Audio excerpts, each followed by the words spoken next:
I got the fire flow. Shorty getting down, going up the fire pole. Radical, in the mitten where we mad cold. I got the bullfrog flow, you a tadpole. Feel the love, feel the rush, feel the buzz, let it brush ya. Bald eagle clutch on the mic, what's up? Whistle turn me. Welcome to someone's favorite movie. Coming to you from the Podjack outside beautiful Flint, Michigan, USA. My name is Randy, and with me, the man, the myth, the legend, the vital mythology of Tom Coe joins us today. Yes, how are you doing, sir?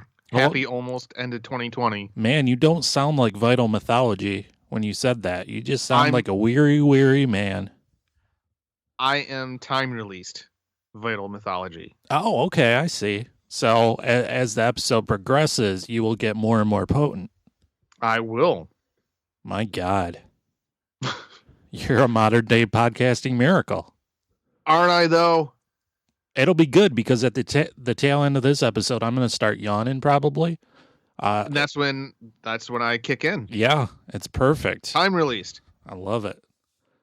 Oh, boy. We are here today with this someone's favorite movie. We haven't talked in a while, Tom Coe. Not at all. No, we have not. Not since before Thanksgiving, if I'm thinking correctly. Was it that long ago? Holy cow. I think so. Holy cow, I say. That's my new thing to say. Do you like it? Holy cow. I like that, but I guess apparently it was pointed out to me that I say excuse me, a lot. Oh, do you? I've never noticed it, but everybody at the office today confirmed that if I accidentally bump into something or someone, I will often, if not frequently, say, excuse me. Interesting. Well, if you bump into your words and you happen to say, excuse me, I will call you out on this episode.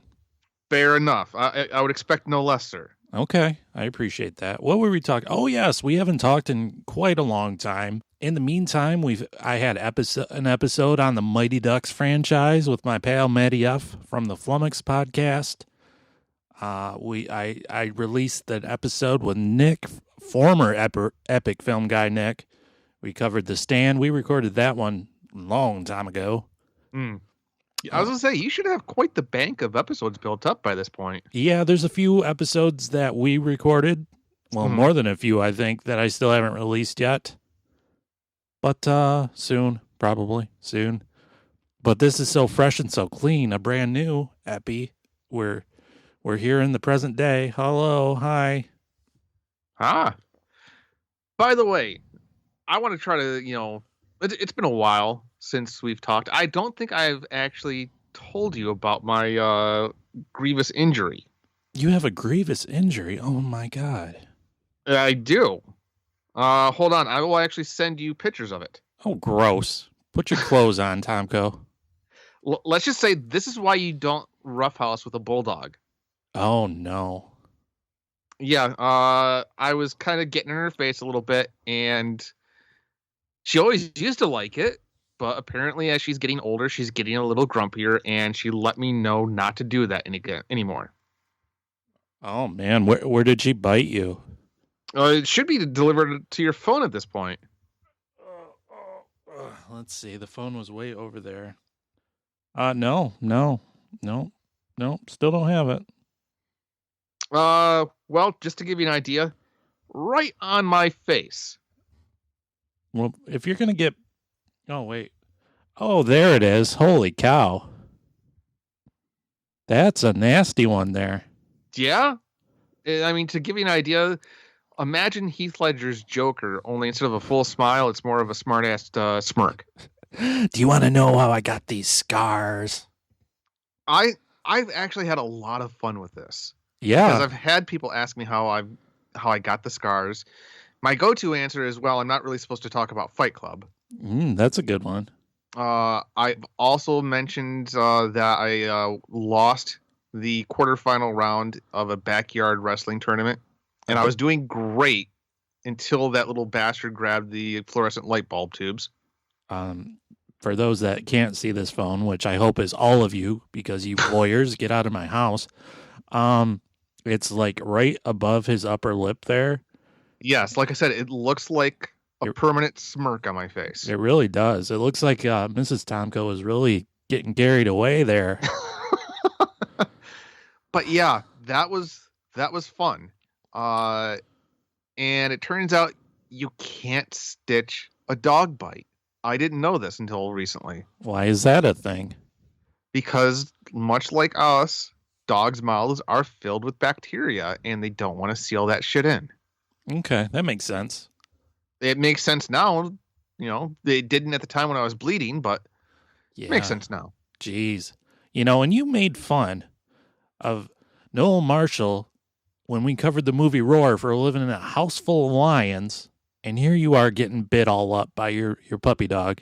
And I don't even have a bizarrely fascinating movie to show for it.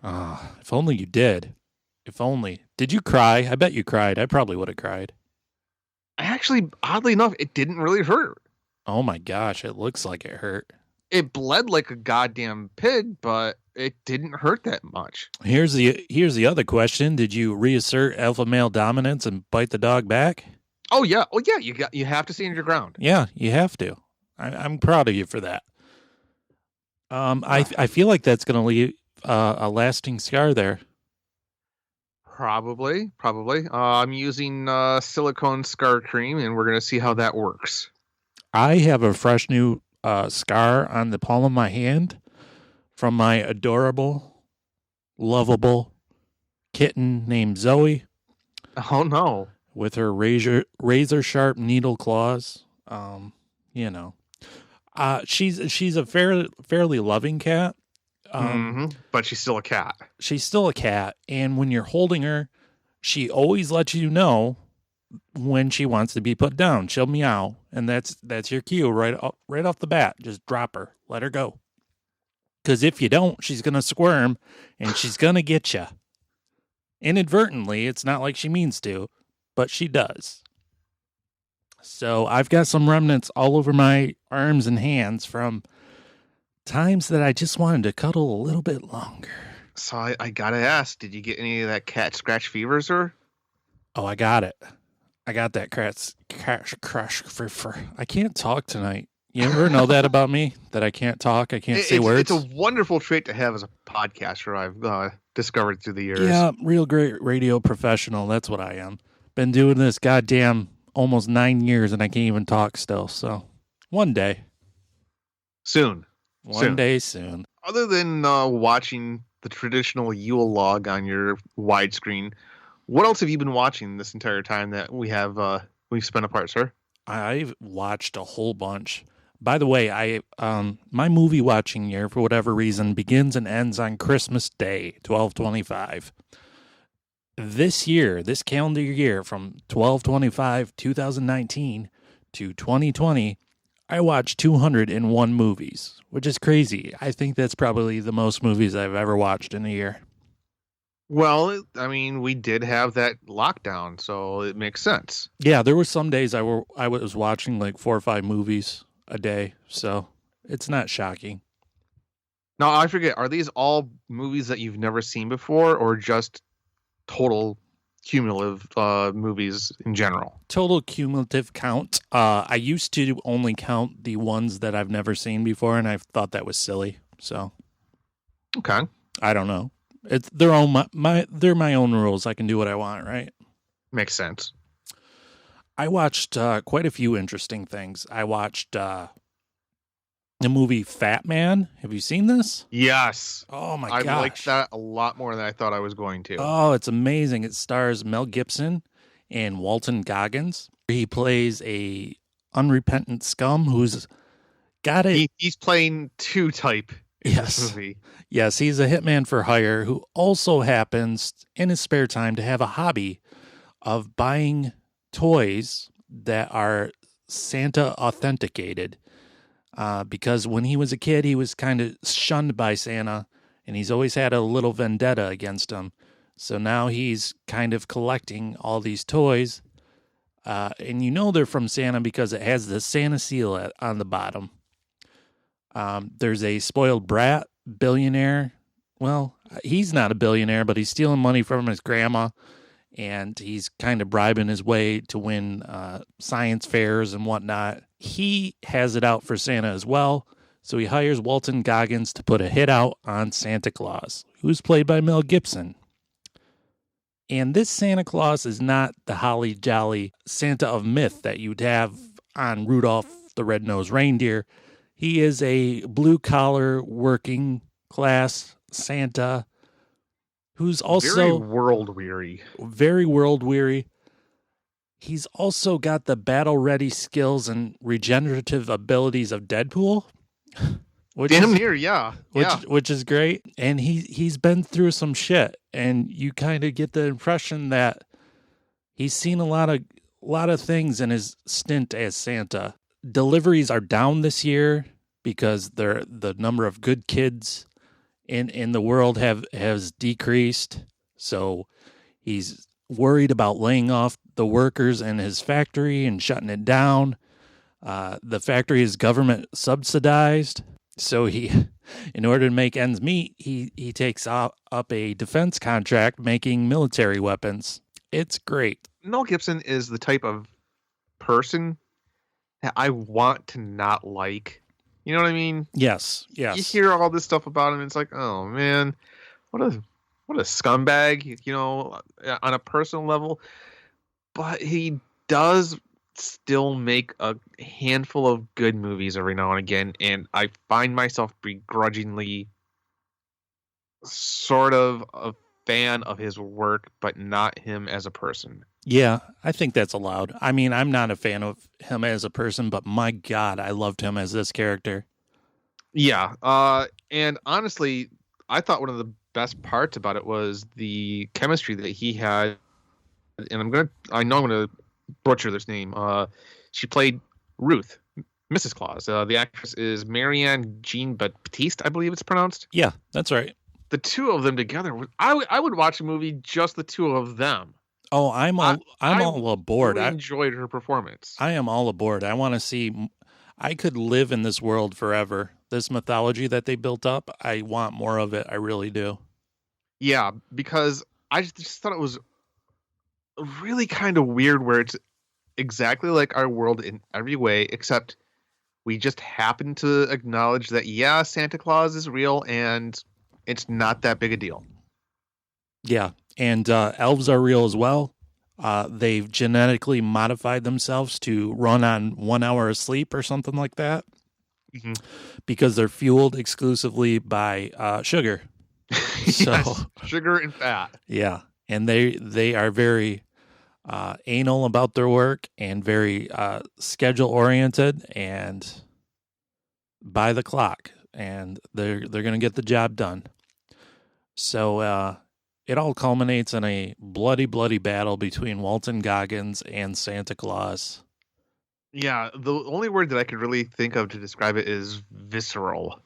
Yeah, and I mean, it is not a pleasant fight to watch by any stretch of the imagination. No, it's really brutal. And just to give away the ending a little bit without actually giving it away, Santa Claus comes to town to punish the bad child, and oh boy, I want to see Santa come back again in that kid's life, because you know that kid's gonna slip somehow.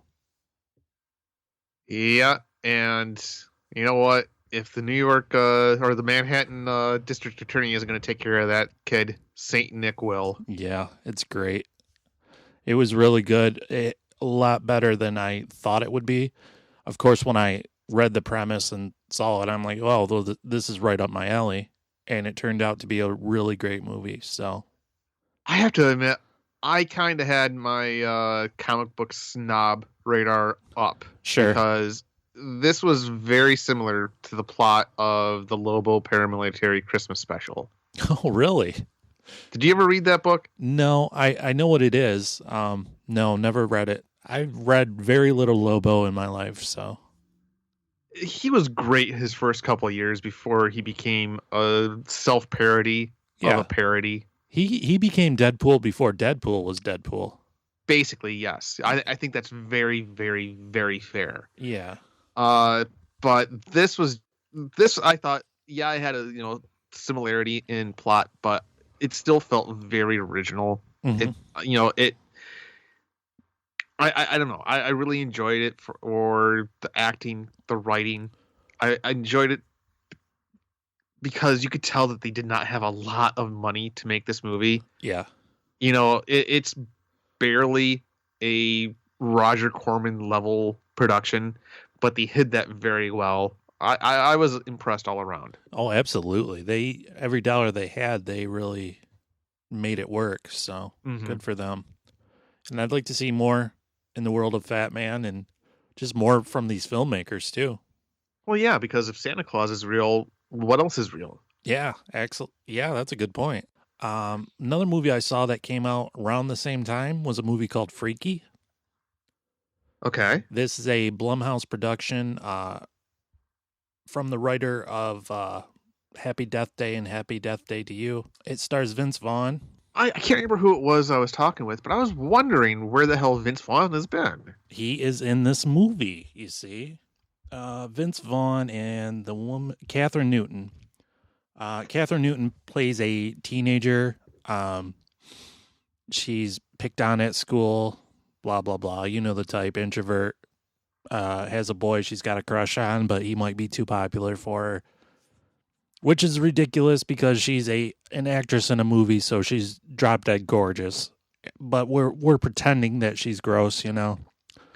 There is a killer in town, a slasher, and there's some very 80s-esque kills right at the beginning of the movie. It's pretty great. The slasher has a mask and everything. He's played by Vince Vaughn. He attacks this rich person's house, kills all the teens inside because they're having a party, doing drugs, gonna have sex, that whole thing. He grabs a dagger that has mystical properties. One night, Catherine Newton's character is left outside a football game because she plays the school mascot. Her mom is drunk on the couch, forgets to pick her up. Of course, Vince Vaughn shows up, stabs her with the knife, and they switch bodies.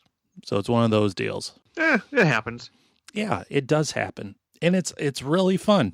It's a really fun movie. So you have Catherine Newton, who is now basically a slasher, going to high school, and she comes into school wearing a leather jacket, and all of a sudden she's hot, and all the boys like her, of course. And Vince Vaughn is playing a 15-year-old girl. So okay, you sold me. Yep. There's even a scene where Vince Vaughn and the boy that Catherine Newton characters really likes, he confesses, he finds out that her mind is in Vince Vaughn's body, and there's a tender scene in the back of a car where they confess their feelings for each other. It's really okay. Something. All right, what platform did you watch this on, sir? It's on VOD. I don't think it's on a normal platform yet, but when it gets there, if you don't want to shell out whatever it is, it's worth a watch for sure. I will have to. I will go hunting as soon as we're done with this. I think I need to see this movie. I think so too. I'll be curious to hear what you think. Yeah, so a hunting I shall go immediately after this. You've not seen Happy Death Day, have you? No, I'll be honest with you. Blumhouse is hit or miss in my opinion. Some of it's really, really good. Some of it's just total shit. You are correct. And so this one kind of slipped through the cracks. The one thing I like about Blumhouse is they are completely devoted to taking chances. Yeah, and making sure give them that. Making sure horror stays alive. You know, it really depends. And Happy Death Day, I'm gonna make you watch it because it's really good. I think you'll like it. Oh, I'm all right. I'm gonna trust you on this one, sir. Okay, you should. I mean, I've never steered you wrong, as the entire history of this show is proven. I've never steered you wrong. Never, not once. No. Never, not once. Okay. Oh, one more. I really have to mention this. I saw a movie yesterday called The New York Ripper. And let me tell you about this Ripper here. It's on Shudder right now. Okay. It's an Italian giallo, because there's always room for giallo, right? I see what you did. Yeah, I just damn my soul to hell for that pun. Let me tell you about this movie. It's a highly sexualized, fairly violent slasher. Takes place in New York. It's really grimy and dirty. But slashers in this era are like 1980s WWF wrestlers. Like, they all need a gimmick. And the gimmick of this one is what really makes it stand out. The killer likes to call his victims and antagonize the police, as some of these slashers do. Except when he does it, he quacks like a duck and talks in a cartoon character's voice. This is a real thing. Okay. It's yes. Yes, this is the gimmick. He quacks like a duck, and I swear to God, when he's murdering all these poor women, he's quacking the whole time. I'm just picturing Donald Duck having the worst day ever. Yep, that's basically what it is. It's a bad Donald Duck impression. And it is actually sort of explained at the end of the movie why he does that, but it's like, whatever. It's so ridiculous. No explanation needed, movie. Yeah, it's so out of place, too. It doesn't even fit in with the grimy, gross, kind of skeevy atmosphere of the rest of the movie. But, Nice. yeah, that exists in this world. If you want to check it out, it's on Shudder. New York Ripper. Yep. New York Ripper, Happy Death Day to You, and Freaky. Yeah. Well, All right. watch Happy Death Day, not Happy Death Day to You. Fair enough. Yeah. Hunting I shall go. Excellent. All right. You got your homework assignments. What have you been watching, Mr. Tom Coe? Well, like every true blue geek out there, I watched season 2 of The Mandalorian, and as a result of that, and not really knowing what the hell all the plot details we're talking about, I decided, and somehow managed to talk Mrs. Tom Coe into this, to going back and watching all of Star Wars, from the prequels to the Clone Wars to everything up until the last, or the Rise of Skywalker. And I think everybody knows what they want to know about Star Wars, so I'm not going to get into it too much. But I also did watch Wonder Woman 84. What about you, sir? Yeah, I did see it. What's your opinion on this? It's not as bad as everyone was making it out to be. Thank you. It's certainly got its problems, and it's way too long, but it was also enjoyable. It's new. As of right now on Rotten Tomatoes, I think it's the worst DC movie, and that's not true. So No, that can't be right. yeah, I don't understand what's going on here. Why all the hate? The only thing I can imagine is the first one was so great. Now, when you say it's the worst DC movie according to Rotten Tomatoes, is that according to the critics or the fans? I believe according to the. I don't know if that's. I don't know. I was gonna say, because Now that there's you no say it. way that's worse than Suicide Squad. No, no. Let me look it up. I will find out. Why don't you tell people what you thought of Miss Wonder Woman there? I think actually we're on the same page. It's not a great movie. I think it suffered from the fact that it was coming off of one of the better superhero movies, certainly the best DC movie to come out with the original Wonder Woman. The anticipation was also built up to ridiculous proportions by the endless reschedules of the release date, and I just don't think it could have possibly lived up to all of that, even if it was a phenomenal movie. But it's not a phenomenal movie. It's not. No. I thought that there were things in there that were just bizarre at best. I think a lot of the CGI was half-baked, and I'm going to say exactly what I have been saying. They had all these months of delays.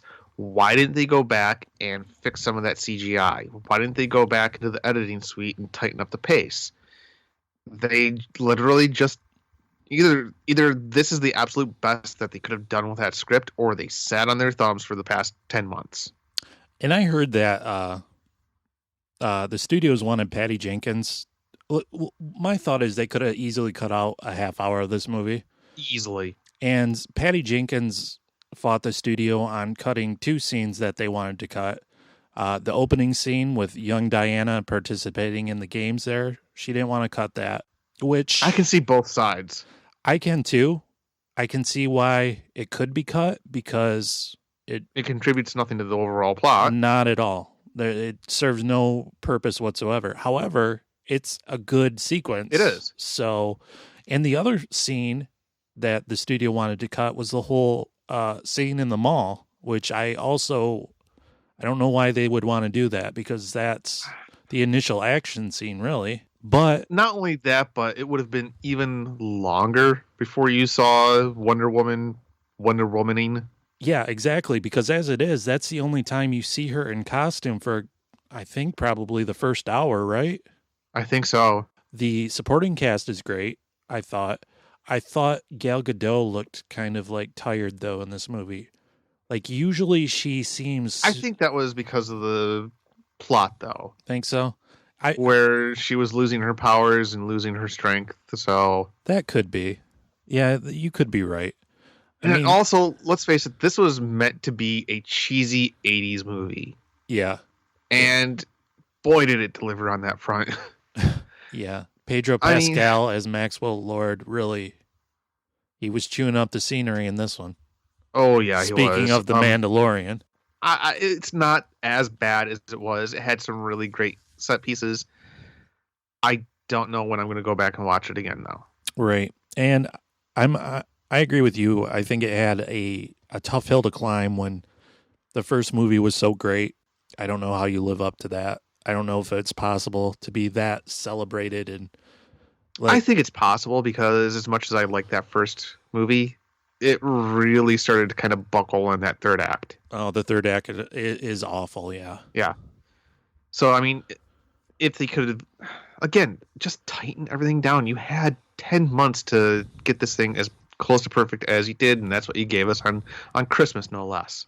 By the way, it was super weird. I thought that Chris Pine's character is brought back in somebody else's body. Yeah, it's kind of horrifying if you think about it. And if you look at it from the point of view of that guy. Yeah, and Diana just like bones him and stuff. And it's like, well, okay, that's weird. Like, yeah, really weird. Like it doesn't make sense, and there's no need for it because you have this monkey's paw that can give you whatever you want, as seen later in the movie. Yeah, I mean, if it can literally make a couple of thousand nuclear missiles appear out of thin air, yeah, then surely you could just have Chris Pine come back in his own body. Yeah, yeah. Like, I get I guess they were going for the fact that his body blew up, but again, you can wish for anything. Monkey paw. Yeah, you know, go hog wild with it, movie. Also, Kristen Wiig was really good in this movie. However, the whole cheetah thing at the end was dumb. I thought she didn't look good as Cheetah. And what was the point of that character in this movie, anyways? Other than to give Gal Gadot somebody to physically fight. Yeah, but that's about it.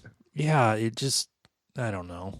And she was only Cheetah for like 5 minutes and was beaten pretty easily. So yeah, I did think it was funny that she beat the cat by throwing it into water.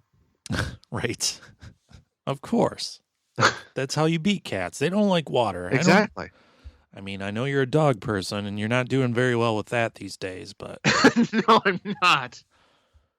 Oh, but the only other thing I've watched that I think is worthy of a conversation isn't even a movie or a television show. It's the series of videos that's on YouTube that I kind of fell down a rabbit hole with. Oh God.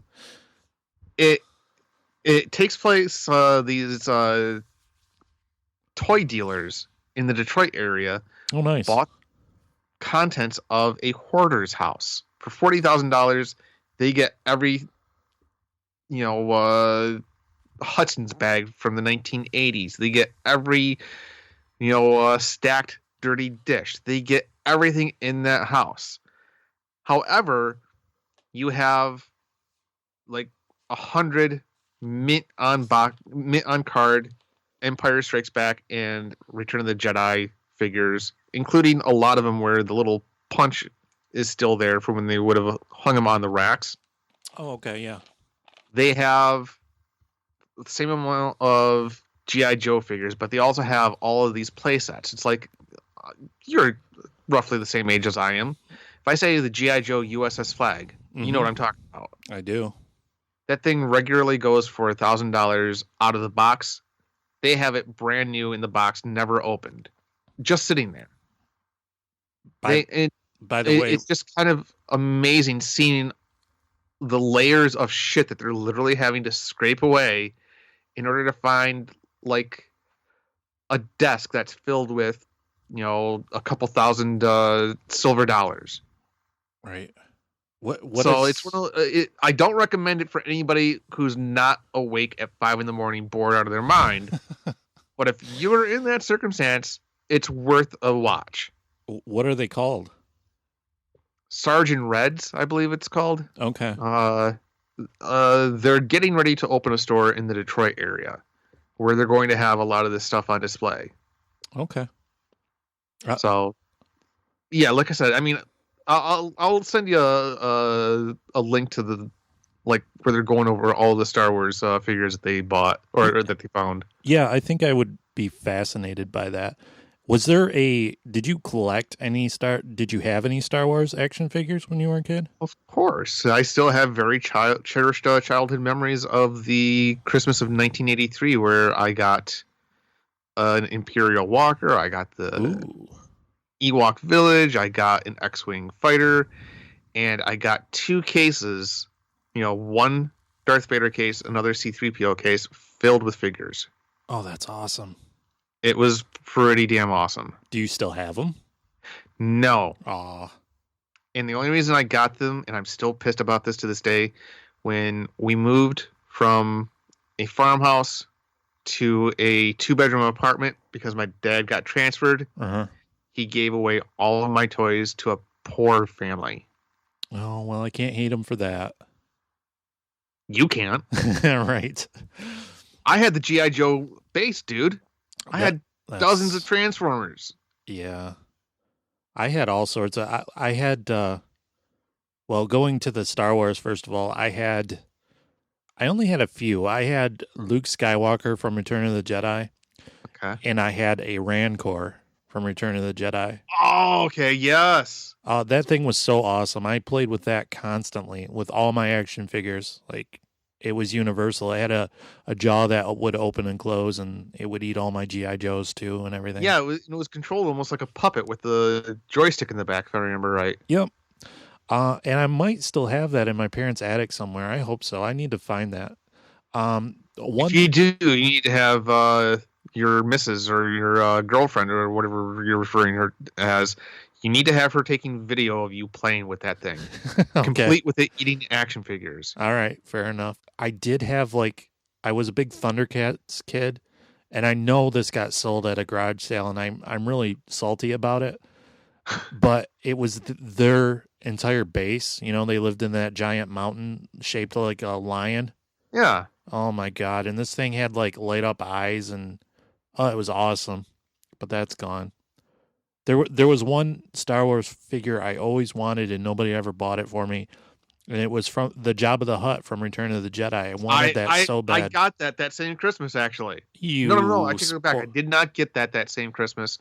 I got that right before we went and saw Return of the Jedi in the theater. Oh, you spoiled brat.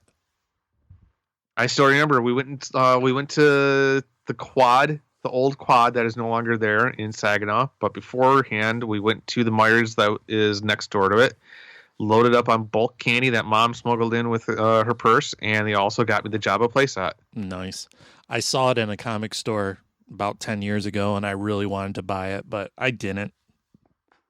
I can't imagine it'd be that expensive if it's loose out of the box. Yeah, it was loose out of the box. I don't remember what they were asking for it, but I probably should have, You deserve it, Randy. Thank you. I think I do. Somebody buy that for me, please. By the way, cheap plug, we talk a lot about G.I. Joes on this week's episode of Miserable Retail Slave because Sergeant Slaughter followed me on Twitter, and boy, we're trying to woo him to come on Miserable Retail Slave. So I talk all about Sergeant Slaughter and how I wanted a Sergeant Slaughter G.I. Joe and never got one. Damn it. I had one, complete with a little personal ATV tank. that he had. In my You had everything. I Had had everything until he gave it to those destitute children. stupid poor kids. Get your Ugh. own toys. Getting back to Wonder Woman 84 real quick, what do you think about DC's future in the movies? Do you think, because I read an article that they basically said that the Snyder Cut of Justice League is a storyline dead end. They're not going to do that anymore. And their whole thing is with the multiverse, which, I mean, if you're a Marvel and DC fan, that's always been their thing. Marvel's been continuity, and DC has been always struggled with continuity and is better when they just kind of are like, here's standalone stories. I'm fine with that. As long as the stories themselves are good, I'm fine with that. And if they can use this new Flash movie to where they can logically keep properties like Wonder Woman going, maybe Flash, and even Aquaman, though why that movie made $1 billion is beyond me.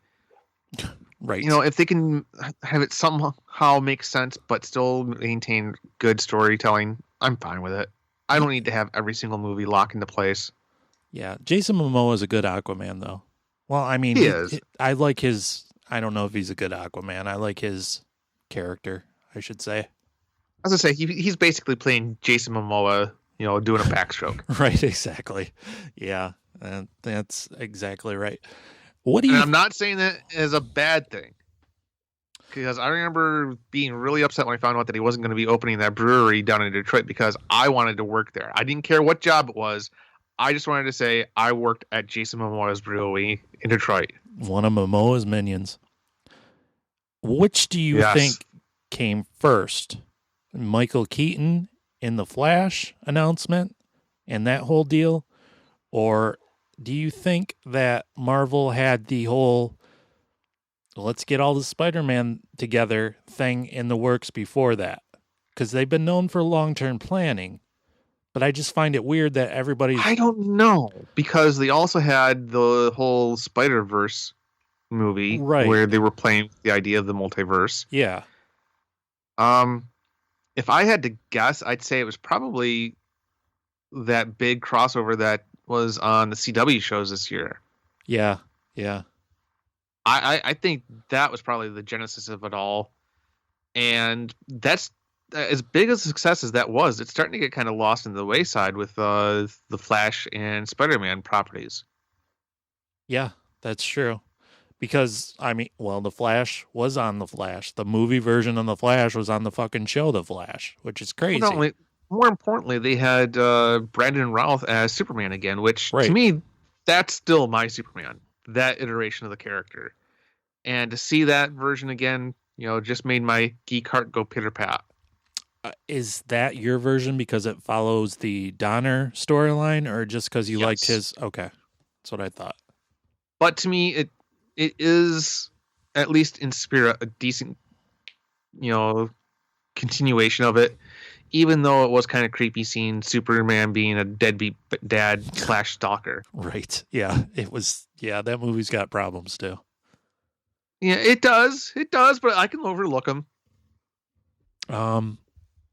What do you think about all the Spider-Man 3 news? Do you think it's going to be good or overcrowded? You know what? I'm going to trust Sam Raimi on this one. This seems to be his brainchild. I mean, yes, he's going to be working on the Doctor Strange movie, but from what I understand, it's all springing from his work on Doctor Strange. Yeah, and I also heard that Toby Maguire might be Spider-Man and help out Doctor Strange in that movie. That was a rumor. No, he is. That's confirmed. Oh, it is confirmed? Yep. Which is pretty awesome. I like that. I suppose this is going to be the way that they bring the X-Men in. Probably. Yeah. And apparently the WandaVision series is going to have a lot to do with that too. So it's all interesting. I feel it's interesting to me that they don't trust Tom Holland. Like, all of his movies have not been a Tom Holland movie. They've all... Well, like, the first one was not a Spider-Man movie. It was an Iron Man movie, really. That's fair. And the second one was an Iron Man movie. Like, I can't live up to be what Iron Man wants me to be. Like, I kind of wish that Tom Holland... At first, I appreciated the fact that we didn't get a origin story of Spider-Man again. But at this point, I think Tom Holland kind of deserves that. And I hope, since there's going to be multiple Spider-Man in this one, that will be the focus of this movie, Spider-Man, rather than Iron Man or the Avengers or whatever the fuck is going on in the Marvel Universe. I hope it's more of a Spider-Man movie. And with all the Spider-Man characters and previous iterations, you would think it would be, right? I'm taking a wait and see approach to it. Yeah, it could be really good if it's done well. And, I mean, let's face it, Marvel's had a good track record. They haven't had a perfect track record. It's not been perfect, no. You know, people... I mean, everybody complains about Iron Man 3, but let's face it, that last Ant-Man movie was pretty bad. Oh, you think so? I think so. I thought it was enjoyable. I didn't, you know, that first and second Thor movie, pretty bad. They can't figure out what to do with the Hulk on his own. Yeah, that's true. The second Thor movie I'll give you. The first one I kind of like. I thought the second Tom Holland Spider-Man was very lackluster. I don't remember a damn thing about it. See, exactly. I know that it was over in Europe and Jake Gyllenhaal was in it, I think. Yeah, he was Mysterio. Oh, yeah, that's right. Yeah.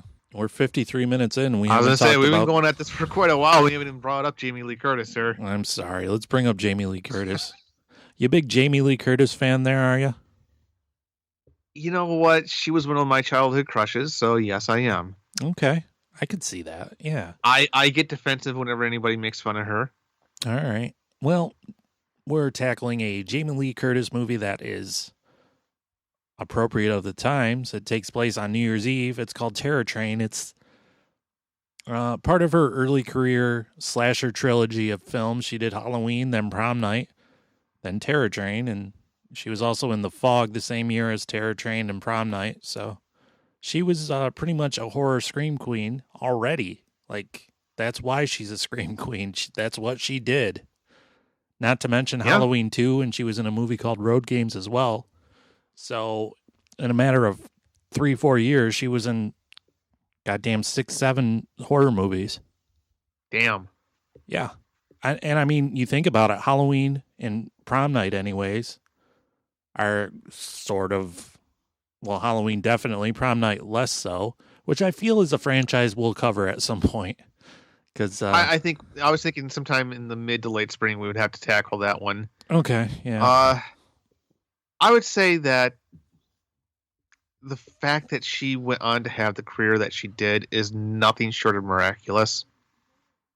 Because the movies that she, at least the horror movies that she starred in that didn't have anything to do with John Carpenter are kind of underwhelming.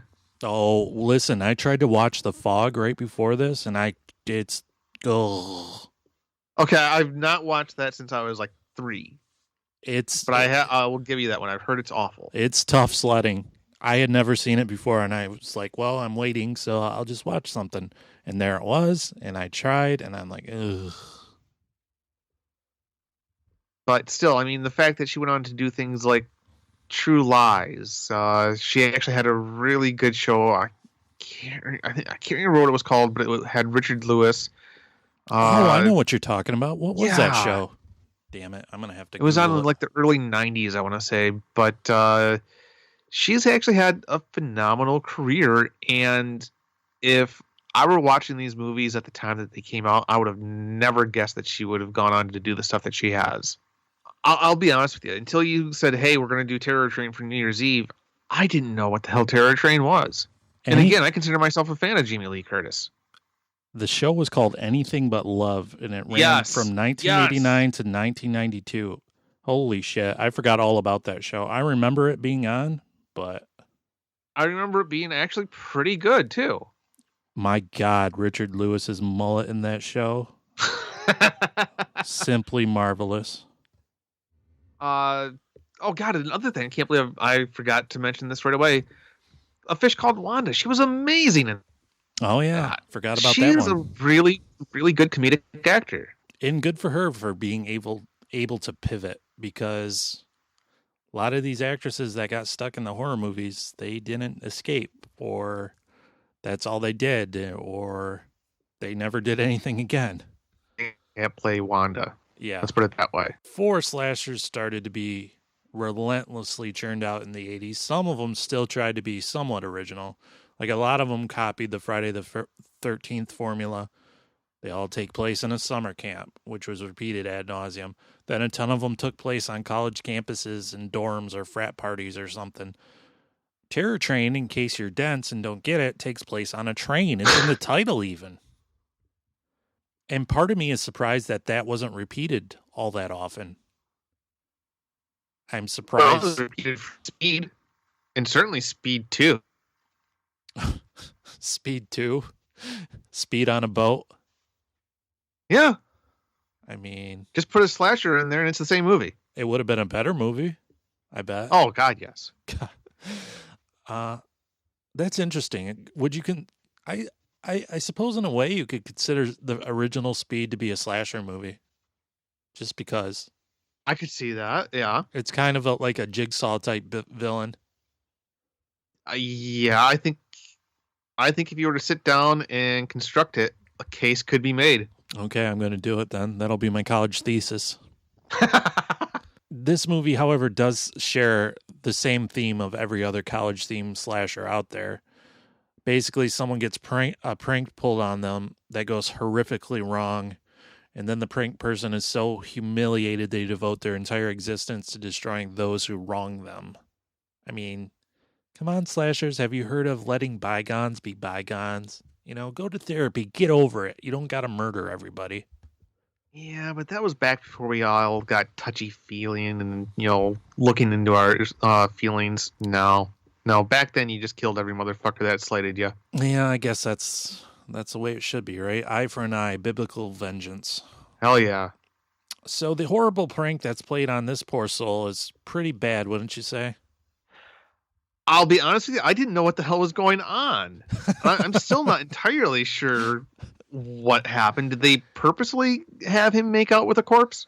Yeah, I think that was the whole purpose of the prank. So they're at that's not a prank. That's criminal. That's pretty bad.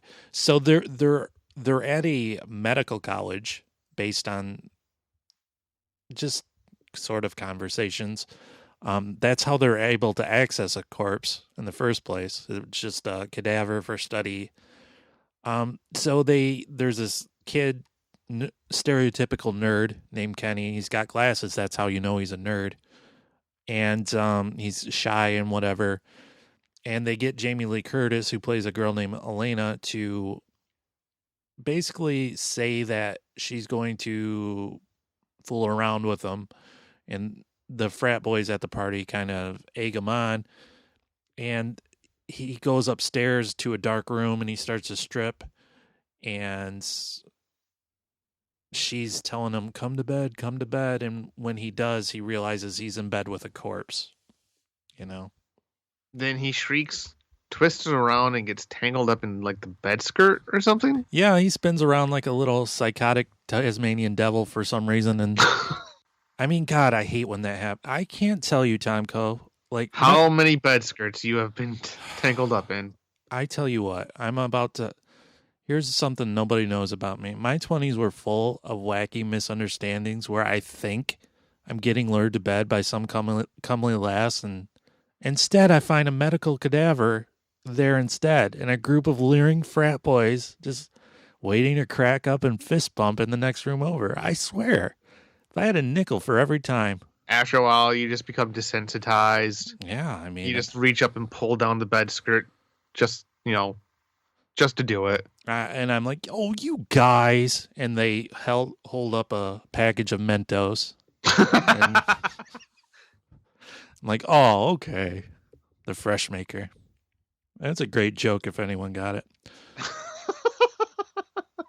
But apparently this event, his first sexual experience, is with a corpse. Sends him off the deep end and he gets sent to a loony bin. I mean, I guess. I probably wouldn't take it that well if I was in bed with a corpse. I mean, there's a bunch of wife jokes and whatnot to be made there by some hack comedian, but I'm not going to do it. However, I think you do need to feed this to Tommy. You're just going to give him like a full solid 5 minutes for his next set. You're right. His next stand-up special. Yes. Yeah. 3 years later, it's their senior year, and the same group of assholes gathers together to celebrate New Year's Eve. And also their senior year with one last great big bash before graduation. I think they forgot that you graduate in like May and you have a few months yet. Like there's spring break and shit. Like, what are you doing? But so they decide to have a great big costume party on a train. So everyone is wearing generic, non-trademarkable costumes and laughing and carrying on. Now, you probably wouldn't guess it by my geekly ways, but I have been to a handful of New Year's Eve parties. I've never been to one where everybody's dressed up in costume. Yeah, that was going to be my next. How many costume parties have you been to? And have they all been Halloween parties? I want to say maybe somewhere between 5 and 10 costume parties. And yes, they've all been Halloween parties. Oh, one time I went to an event called a zombie prom where everyone dressed up in tuxedos and dresses and also like zombies. Nice. Yeah, so that was basically just an excuse to drink beer. Kind of like the zombie pub crawl I went to up in Saginaw about 10 years ago. I get it. Oh, that would have been fun. That was fun. That was a lot of fun. But anyways, Terror Train. Terror Train.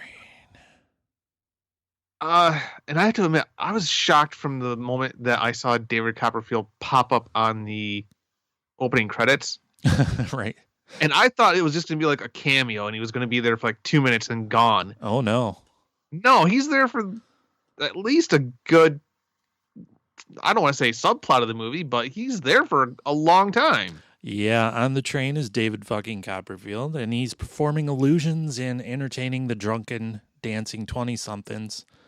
With an attitude, by the way. With an attitude, yeah. And also he's lurking around and being suspicious, you know. Because obviously we know the killer is going to be Kenny Hampson, but we don't know who he's dressed up as or what he grew up to look like. So that... Yes, because all of the kills are performed by somebody in a disguise. You don't see their face. Yeah, so before they even board the train, one of the kids dressed up like Groucho Marx gets killed, and the killer takes his mask and his place on the train, which also the victim was like the most passionless victim I've ever seen. Right. Oh no, clunk. Yeah, I mean, if you're about to die, you need to really sell it, I would think. That really made me think, though, like, how does one's family feel about their deceased relative, like, being shown killing people with swords? Like, if you're Groucho Marx family, do you appreciate that? I doubt it. Like, how do you get that passed through lawyers and whatnot? It shouldn't have at least been an exploding cigar. Oh, yes, it should have. Yeah, you're right. That would have been great. That would have been. Man. Missed opportunities. That's it. We're remaking it. You know what? I would do that, but I don't know if I want to sit down to this movie again, sir. Oh. Give me the crib notes and I'll work off of those. Oh, man. Well, the costume party, like I said before, adds a little extra layer of suspense because you don't know who the killer's dressed like. And in these slasher movies, without the big iconic slasher like a Freddy, Jason, Michael, some white boy name, it's always a mini half-ass mystery of guessing who the killer is in the first place. And there's always a red herring. Always. Always. And there's like 3 different Mr. X in this one, I would say. Well, I mean, the big one was David Copperfield because he's mysterious and he's staring at Jamie Lee Curtis. And, yeah, turns out, no, he's just being a moody, asshole. Exactly. He's just a brooding emo boy. That's what he is. Elena isn't that happy being on the train because she's on the train with Doc, who's the biggest prime douchebag. He's the one that organized this party, but also the prank a few years ago. So she only goes along to be with her friends and her boyfriend. And I'm like, well, listen, chick, you went along with that prank too, so you're to blame as well. That's my theory on that. I think that's fair. Also, beloved Vanity, who we've covered in this program before, is in this movie. Hey Girl, Hey. Hey. Yeah, she's just eye candy, basically. She doesn't do anything.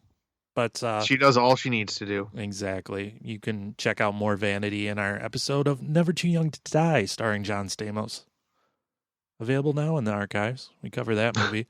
And I think Tom Coe probably liked that one better than Terror Train, if I'm reading between the lines here. Yes, I think that is fair to say. Oh, man. What was your problem with Terror Train, I wonder? It was boring. Yeah, it was boring. I guess so. I think it picks up in the third act, though. It does, and for all the wrong reasons.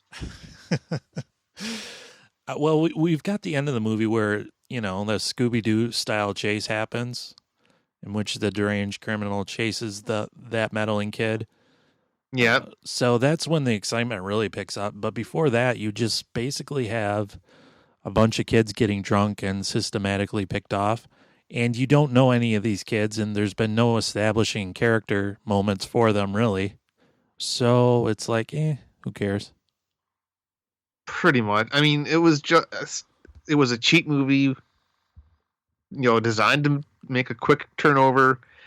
I don't think that they put a whole lot of thought into it. And again, I can't believe Jamie Lee Curtis had the career she did. I don't even think Jamie Lee Curtis does a great job in this movie. No, she doesn't. She seems like she's kind of just phoning it in a little bit. She's as bored as I was. Yeah, I think she filmed Prom Night and then this back to back within a month or two of each other. So maybe she was just burned out on the whole thing too. That could very well be. How much of the plot do you want to go ahead and spoil this 40-year-old movie? Yeah. First of all, did you see the big twist coming? Well, I knew it wasn't going to be David Copperfield because it was too obvious. Yeah. And I wasn't that surprised at the big twist as far as who the killer turned out to be. And I feel bad for saying this because I was looking at the assistant and thinking, wow, his lady assistant's like way taller than him, and she looks kind of manly. Oh, don't be mean, Tom. Maybe she's just wearing high heels. Maybe she just has an abnormally large Adam's apple. No. The female assistant was Kenny. Yep, this is true. I didn't really notice because I didn't pay attention to the assistant, because when you see David Copperfield's assistant the first few times, it's a faraway shot. Mm-hmm. And I feel like that was a good idea. However, when you start seeing the assistant up close, you're like, oh, wait a minute here. Yeah. Wait. And speaking of the assistant, full confession, again, child of the 80s, I grew up a big fan of David Copperfield, so I was at least interested in that. But at one point, they do a switcheroo trick where he raises a curtain in front of himself, and it drops, and it's the assistant. Yeah. But he's got audience members right behind him. Yes. Yes. How does that work? I just took it to mean he was a real supernatural creature in this movie.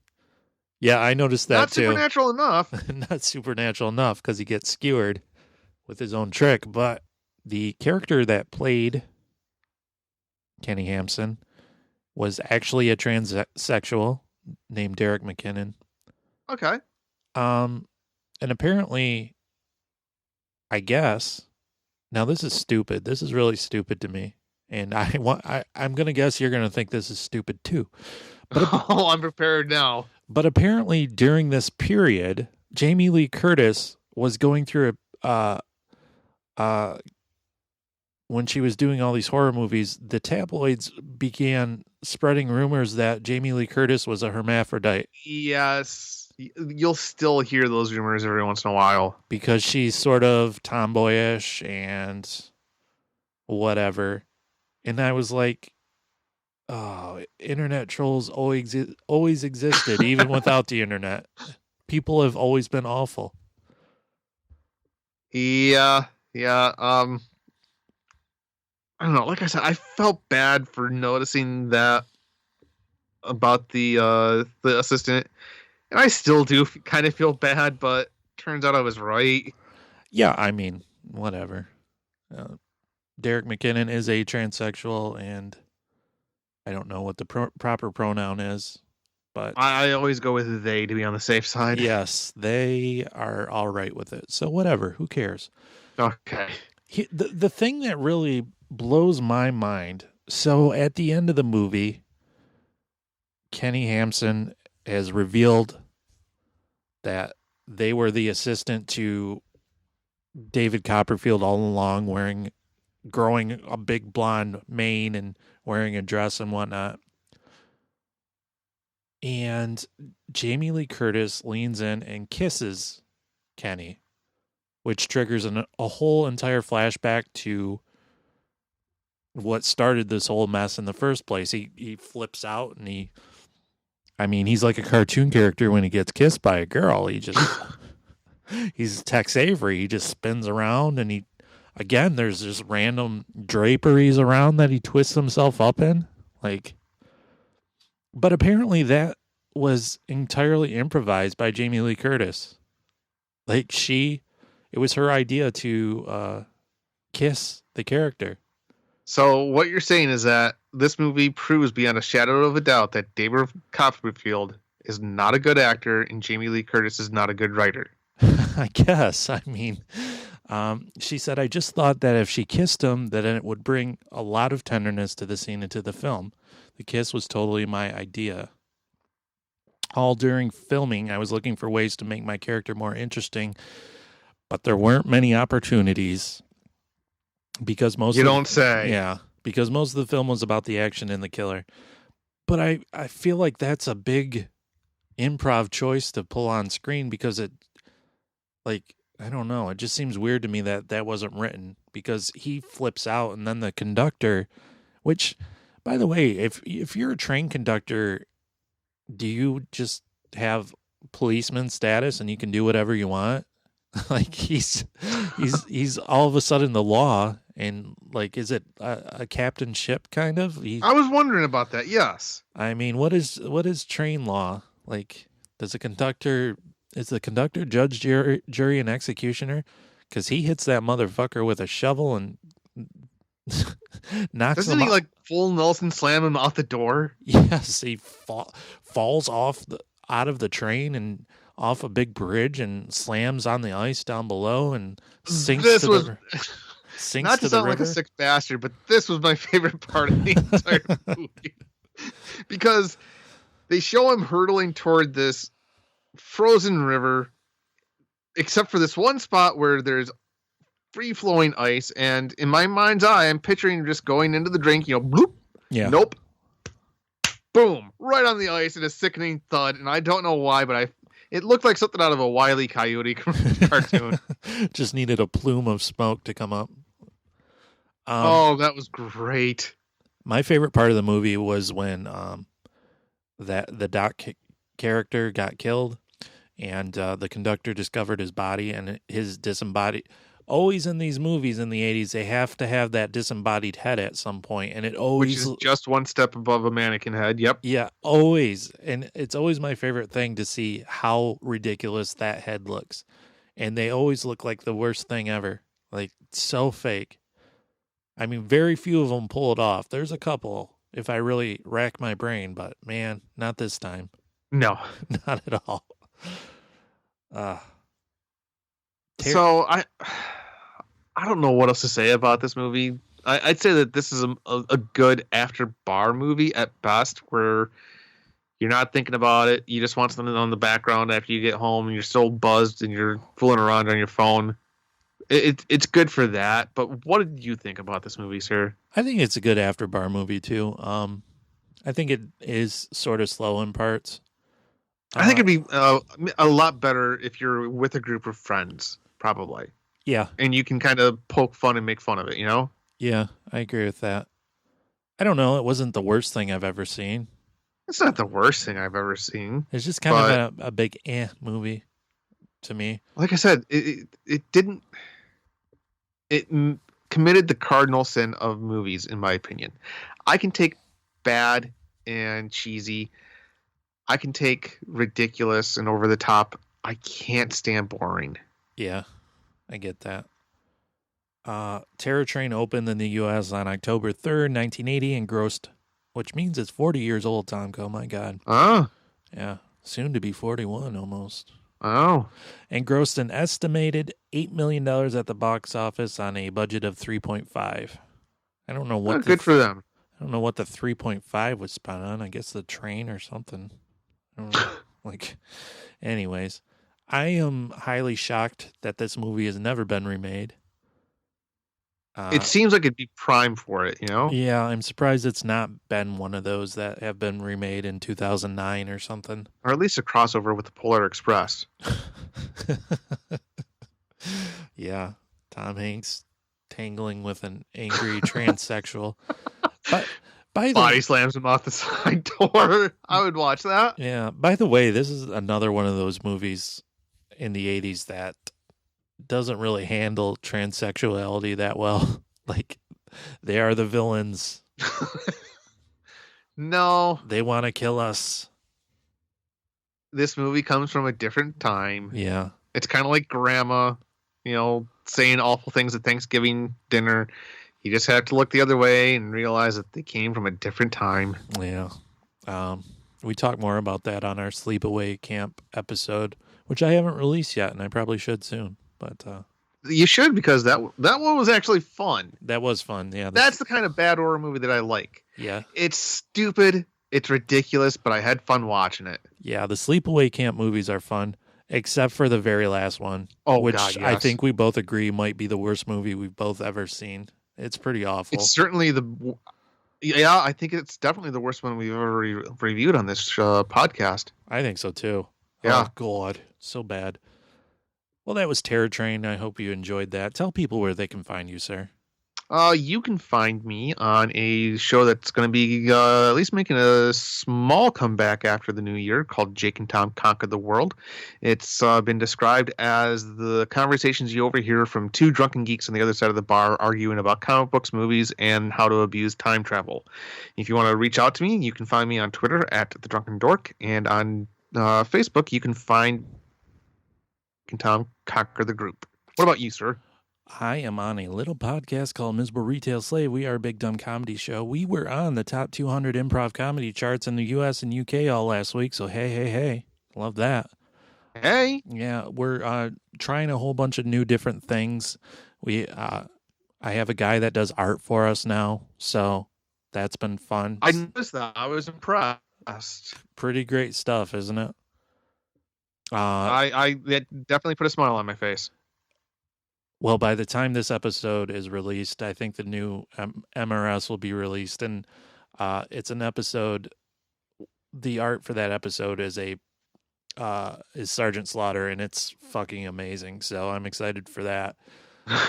We also tried a new thing on there, which will be a standalone episode called "The History of Unimportant Things," in which Tommy and that sounds like every retro review I've ever taken part in. Exactly. Tommy and I look at the origins of the Karen meme. So that was a lot of fun, actually. Okay, I'm looking forward to hearing this. Yeah. And what else? I don't know. There's another thing coming up that I'm going to be doing with my friend Maddie F. So we're going to be doing a Seinfeld rewatch podcast. It should be fun. Oh. Yeah. So all that's coming up. You can follow me on Twitter at mretailslave. And go to that Facebook. Join our group too. Miserable Retail Slave. Search it. There's a private group and a public group. Join the public group. I'm trying to grow that one. So that would be great. I keep thinking you need to have another group where it's merging both your shows called Someone's Miserable Movie. That would be perfect, actually. That would be. Yeah. That's a vast majority of these classics we cover. Yeah. Next time, I think we're covering Freaked, aren't we? Yes. I'm looking forward to talking to you about that one, sir. Yeah, that's a fun one. And after that, Tom Coe gets to pick a movie because I've been hogging them all. So, All right. Do you want a serious movie or do you want just a completely batshit movie? Because I've got one for each category. I always like the batshit ones. All right, so I'll give you a choice. Do you want to do Meet the Feebles or Cannibal the Musical? Oh my god. Let's do Meet the Feebles. All right, I will work out a way to get you a copy of that, sir. Excellent. What else? In the month of February, we're going to do love movies, so I hope you're prepared for that. Oh, I cannot wait for that. That's going to be fun. Except it's love movies and the style of someone's favorite movie, so that's why I guffawed with excitement. Yeah, so that'll be fun. The month of love and someone's favorite movie. So get ready for that. Share the show with all your friends. That would be great. We need to grow this program a little bit more. That would be awesome. And then thanks for listening, I guess. All right. Happy New Year. Yeah. Happy New Year. Bye-bye. Bye.